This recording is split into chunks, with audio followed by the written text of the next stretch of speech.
Programa Novo Alvorecer, trazendo boas novas para você. Uma realização Assembleia de Deus de Caratinga. Meus irmãos, que a graça e a paz de Cristo esteja com você. Esse é o seu programa de todas as noites. Programa Novo Alvorecer chegando mais uma vez para te abençoar. Você que nos acompanha pela TV, aqui na região de Caratinga, que Deus te abençoe. E você que nos acompanha também pela internet.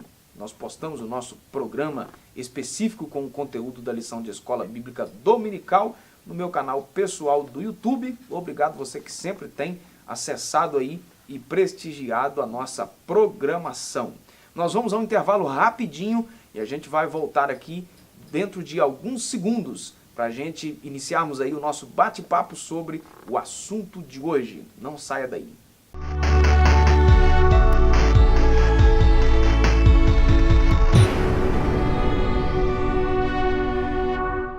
Congresso de Missões Os Semeadores, de 5 a 9 de setembro em Caratinga, com Elaine Martins, Cleiton Queiroz, Lauriette, Regis Danese, Gabriela Rocha e muitos outros. Preletores: Elias Torralbo, Jander Magalhães, Isa Reis, Raik Carmelo, Nilson Gomes. Traga 1 quilo de alimento não perecível. Informações 33 33 21 39 51. Realização Os Semeadores.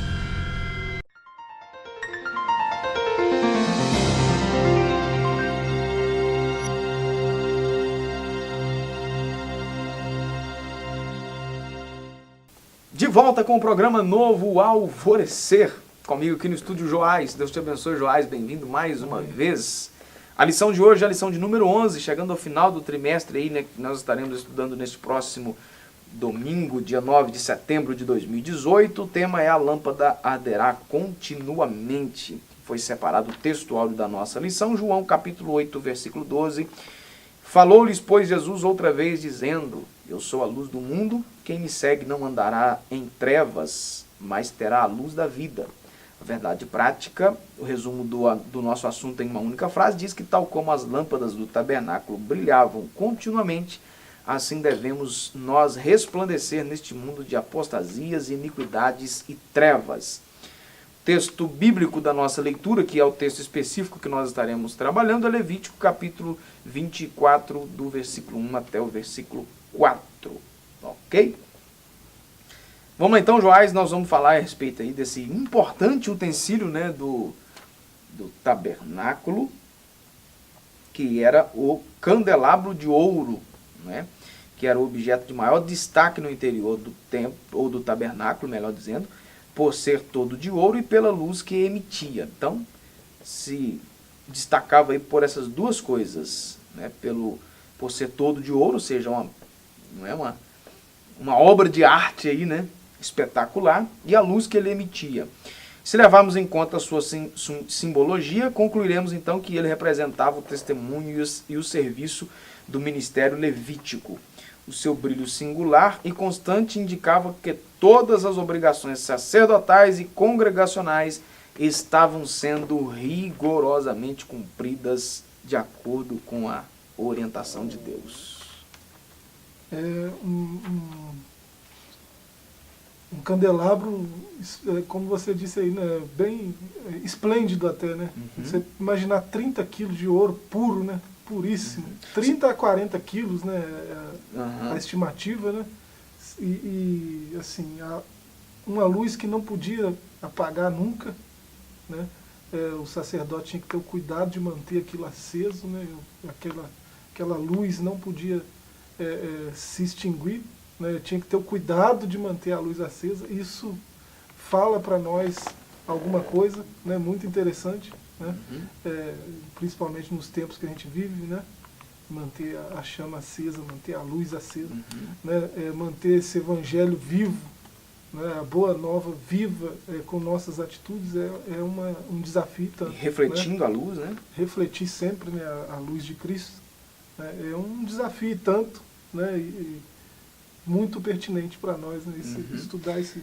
Agora, eu não vou deixar isso aqui passar, que pela quantidade de ouro aqui não é muita coisa, porque tem alguns templos aí que tem mais, né? Tem mais, né? Na época do Brasil colônia aí, a turma aproveitou bastante. Tem templos religiosos aí com bastante ouro, né? Mas vamos lá.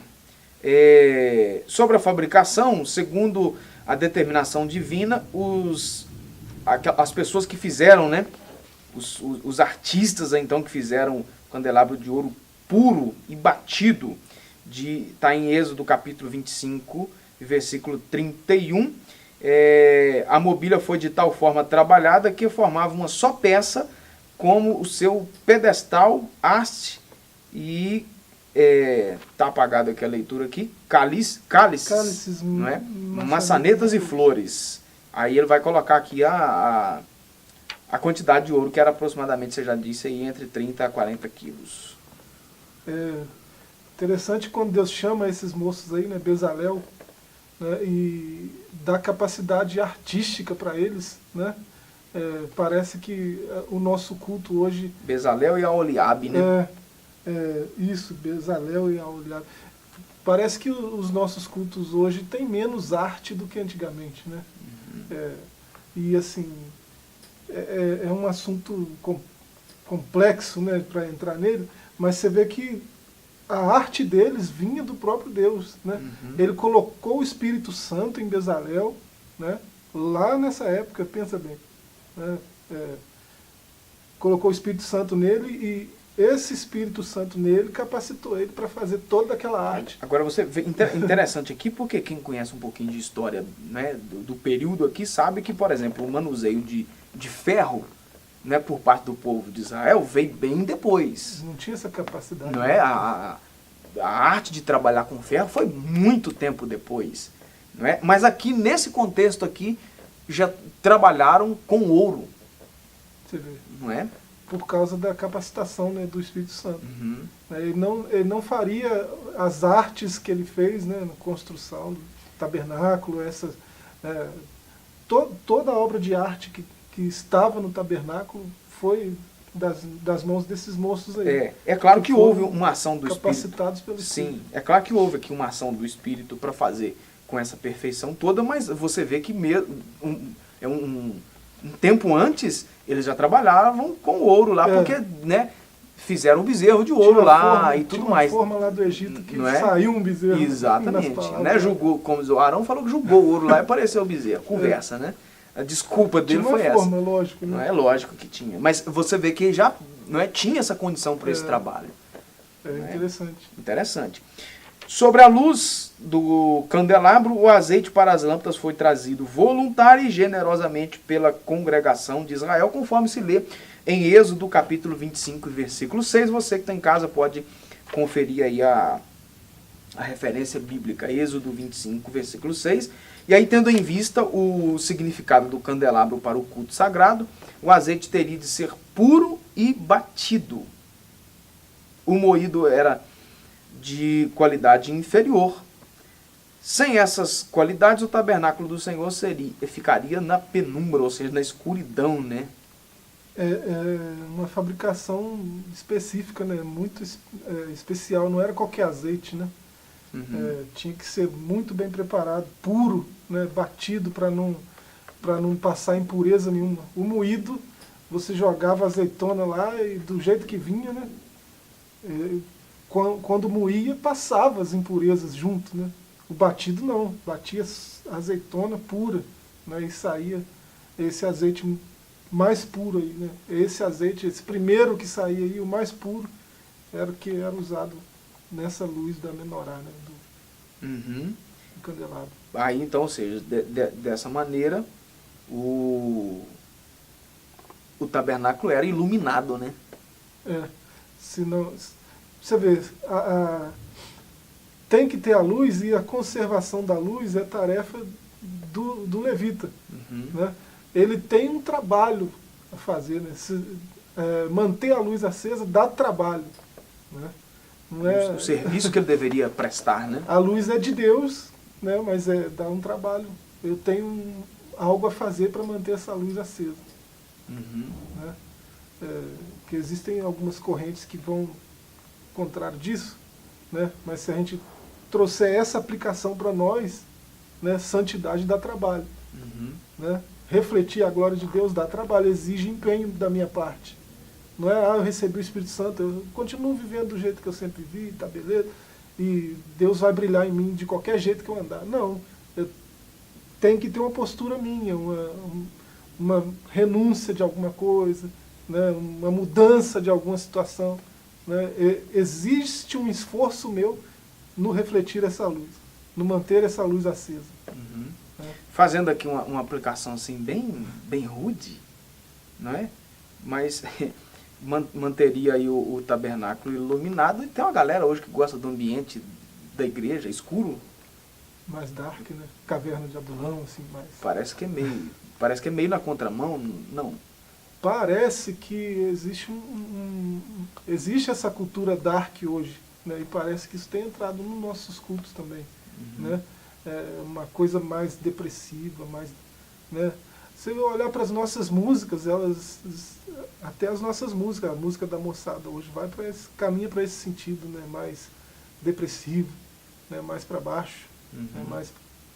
É um negócio complicado. Parece, né? que é tendência dos nossos tempos, né? É? Dos nossos... Eu estava pregando há um tempo atrás, numa capital aí, exatamente no dia da inauguração de uma igreja, e eu lembro que o líder da igreja disse assim, olha, nós vamos fazer aqui, não vamos colocar lá uma placa escrita igreja, tal, né? Aí tudo de preto, aquele negócio pintou tudo de preto, né? Aí tem quem estuda isso hoje aí, né? Faz parte aí, eu não sei se é da arquitetura, alguma coisa assim, não é?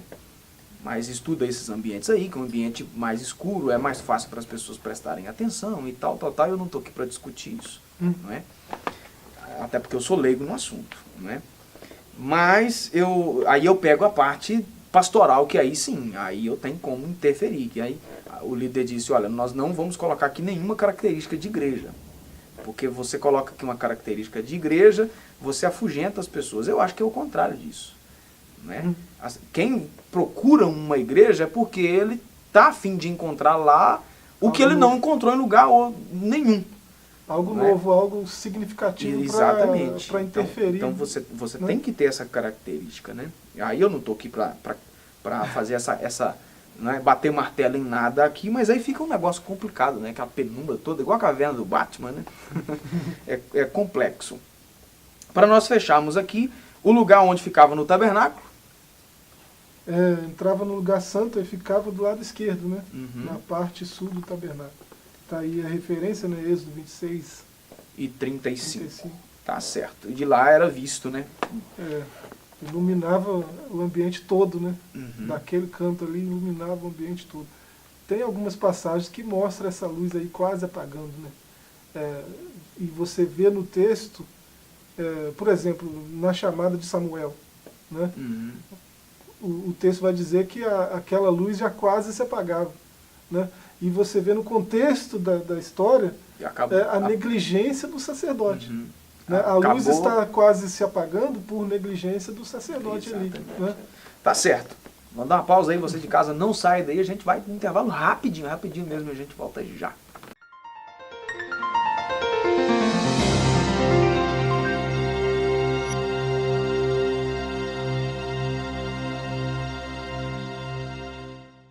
Congresso de Missões Os Semeadores, de 5 a 9 de setembro em Caratinga, com Elaine Martins, Cleiton Queiroz, Lauriette, Regis Danese, Gabriela Rocha e muitos outros. Eletores: Elias Torralbo, Jander Magalhães, Isa Reis, Raik Carmelo, Nilson Gomes. Traga 1 quilo de alimento não perecível. Informações 33 33 21 39 51. Realização Os Semeadores.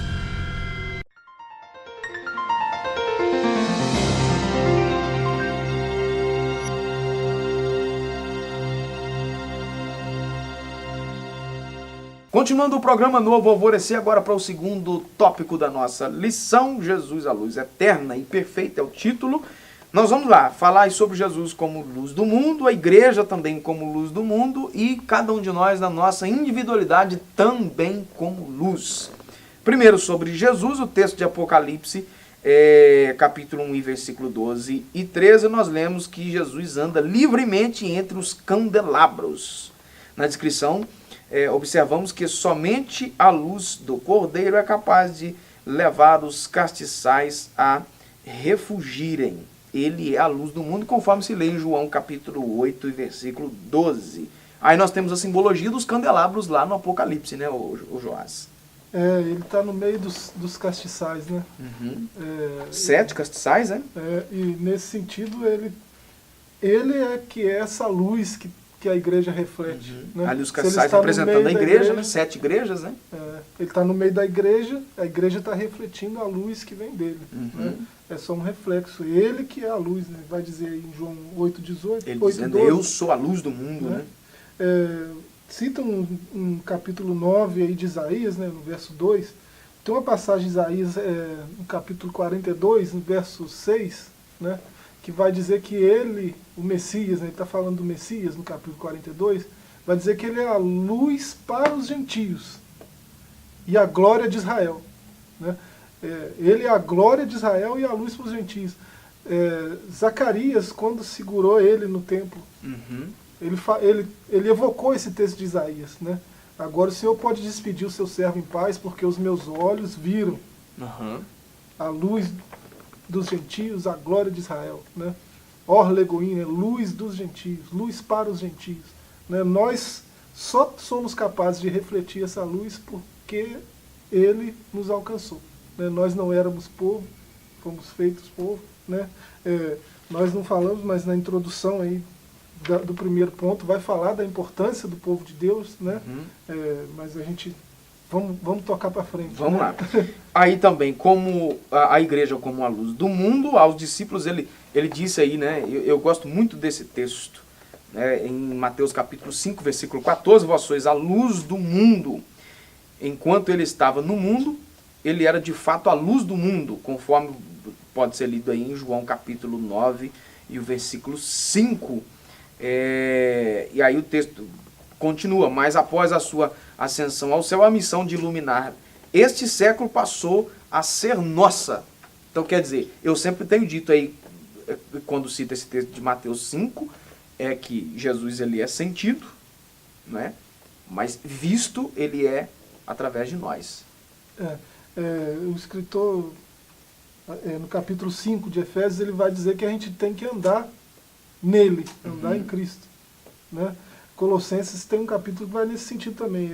Me parece que é no capítulo 2, né? Na altura do verso 5, 6, 7, por ali, né? Que a gente tem que andar nele, né? E se ele é a luz, e se a gente anda nele, né? A gente vai refletir essa luz que está nele. E nesse sentido que ele disse aí no texto de Mateus, né, 5,14, que vós sois a luz do mundo. Né? Não é que a luz emana de nós mesmos. Né? A luz é refletida por nós. Luz própria, né? Porque vem dele. Né? A gente lembrava de um texto, né, aqui, 1 João, capítulo 1, né, versos 5 ao 7. Se andarmos na luz como ele na luz está, temos comunhão uns com os outros e tal. Perfeito, né? A gente é luz porque a gente anda na luz. Exatamente. Aí, por fim, aqui estava falando aqui sobre a igreja como um todo e agora na nossa individualidade.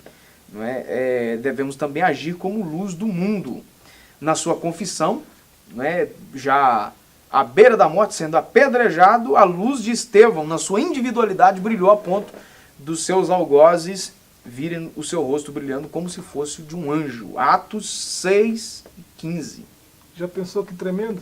Né? Ele está morrendo, mas a pregação não cessa. Ele está morrendo por pregar. Né? E as pedras vêm e ele continua pregando. Ele fala que vê os céus abertos. Nesse momento, eles olham para quem eles estão apedrejando e vê o seu rosto brilhando, né? Como o sol. Né? E, com certeza, ele vê o Senhor de pé no trono. Né? Com certeza, aquela glória que ele viu lá refletiu, né? Num homem que está morrendo, né? Mas está passando, na verdade, da morte para a vida eterna, né? De uma forma assim, muito honrosa, embora não pareça. Né? Certo. Então, nesse aspecto aí, não apenas Jesus é a luz do mundo, apesar de nós termos uma luz que é refletida dele, não temos luz própria, mas nós também, como igreja, e cada um de nós, da nossa individualidade, como membros desse corpo de Cristo, que é a igreja, nós precisamos brilhar. Isso. E ele diz para que vejam, né? Não é para ficar escondido. Né? brilhar para que vejam. Vamos dar uma última pausa aqui no programa e a gente volta já.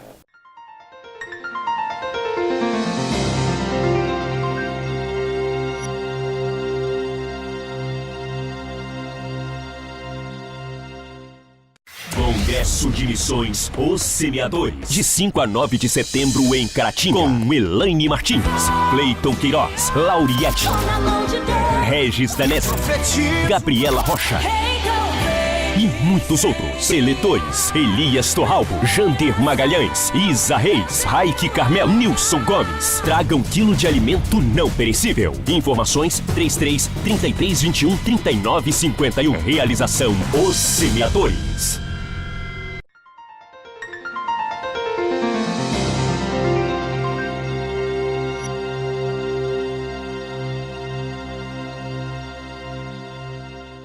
Continuando o programa Novo Alvorecer para o último tópico da nossa lição, que nós estaremos terminando aí, mantendo a luz e brilhando continuamente. Nós falamos anteriormente no último bloco, Joás, que é um dever de cada um de nós como discípulos de Jesus, deixarmos que a luz dele brilhe em nós. E aí precisamos fazer isso conforme a instrução aí desse último tópico, continuamente. Na nossa união com Cristo, para reluzirmos como luz de Cristo, nossa união com Cristo é imprescindível. O candelabro visto por Zacarias ardia de tal forma ininterrupta, pois estava ligado a um vaso de azeite, e este, por sua vez, achava-se conectado às 2 oliveiras. Zacarias 4, versículos 1, 2 e 3. Uma figura que Zacarias viu aí, é essa figura da igreja refletindo a glória dele, né? Ligado na videira, a gente reflete essa glória, né? Não precisa falar que a gente é enxertado, né? Por isso a gente reflete. A gente não precisa falar que o escritor aos Romanos, aos Hebreus já falou, né? Paulo e o escritor aos Hebreus, que a gente deve zelar por isso, né? Ter cuidado, porque o povo que foi eleito, que era povo de Deus de fato, né, escolhido, ele foi amaldiçoado porque foi negligente, né? Imagina nós que fomos enxertados, que não éramos povo, né? A gente não deve ser negligente. A gente deve zelar por manter essa luz brilhando, né? E nesse contexto aqui, de Jesus ser essa oliveira, né, você vê a figura muito forte no próprio candelabro lá, deixando de lado esse que Zacarias viu. O próprio candelabro ele tem uma haste, né? Tem uma haste central, onde tem azeite também, e as outras são meio que interligadas nele, as outras 4 hastes, né? Os 4 braços, digamos assim, né? Então, o azeite... Mas de forma inteiriça, né? Isso. Então, Jesus é como se fosse essa haste central e nós ligados nele para brilhar, né? Para refletir essa luz. Tem todo um simbolismo muito forte ali, né? Se for falar de cada símbolo aí, uma aula de escola não dá, né? Ainda mais pegar aquelas amêndoas ali, são 9 frutos do Espírito, 9 fruto do Espírito manifestado de 9 partículas, né? Partículas. Muito simbolismo muito forte, né? Vamos lá. Sobre a nossa comunhão fraternal, o candelabro, embora se destacasse por seus ricos e variados detalhes, formava uma única peça. Êxodo 25, 31. O mesmo podemos dizer da Igreja de Cristo, embora formada por membros de várias procedências e origens, constitui-se um único corpo, é o que Paulo ensina. Primeira carta aos Coríntios, capítulo 12, versículo 30, versículo 13. 1 Coríntios 12, 13. Essa analogia é perfeita, né? Nós somos um corpo só. Muitos membros, né? Cada um com sua função. Funciona bem quando está tudo muito bem ligado, né? Aí funciona bem. Por isso que é bom que estejam todos em união, né? Para que funcione bem, o mecanismo funciona bem se tiver tudo ligado. Se o dedo do pé cismar que não quer mais ser parte do corpo, ele vai morrer lá, né? Vai ficar infrutífero. Paulo diz isso, né, em 2 Coríntios 13, 13, quando ele diz que a igreja deve ser reconhecida por sua unidade, por seu amor e por sua comunhão no Espírito. é o Espírito que mantém tudo ligado, né? Uhum. Imagina se não tiver. E o vínculo da perfeição, que é o amor, né, fraternal. Um irmão não consegue conviver com o outro sem amor. Exatamente. Então é preciso, né? Para fecharmos aqui, manter a nossa luz continuamente brilhando, além de estarmos ligados em Cristo, além da nossa comunhão uns com os outros, também o nosso testemunho diário, né? O nosso cotidiano, deixar que as pessoas, de forma assim, muito transparente, veem a nossa vida como um exemplo. Quando o mundo vê em nós o bom testemunho de cristão, o nome de Cristo é glorificado. Já pensou viver de forma que o nome de Cristo seja glorificado? Isso é uma vida tremenda, né? Uma vida poderosa. É alguém que vive e tudo na sua vida aponta para a glória de Cristo. Né? Alguém olhar para mim e glorificar a Deus por causa da minha atitude, por causa do meu comportamento, é algo tremendo, né? Isso aí. Pensemos, né?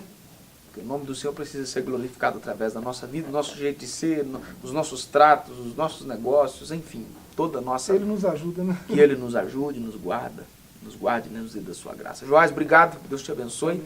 Você de casa também, a nossa gratidão por ter nos acompanhado, seja pela TV ou pela internet, em qualquer lugar do mundo que você esteja nos assistindo, você da internet, aí divulgue o nosso programa aí para que outras pessoas também possam ser alcançadas. Vamos ficando por aqui.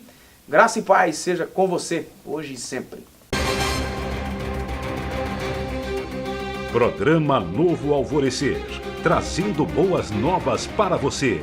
Uma realização Assembleia de Deus de Caratinga.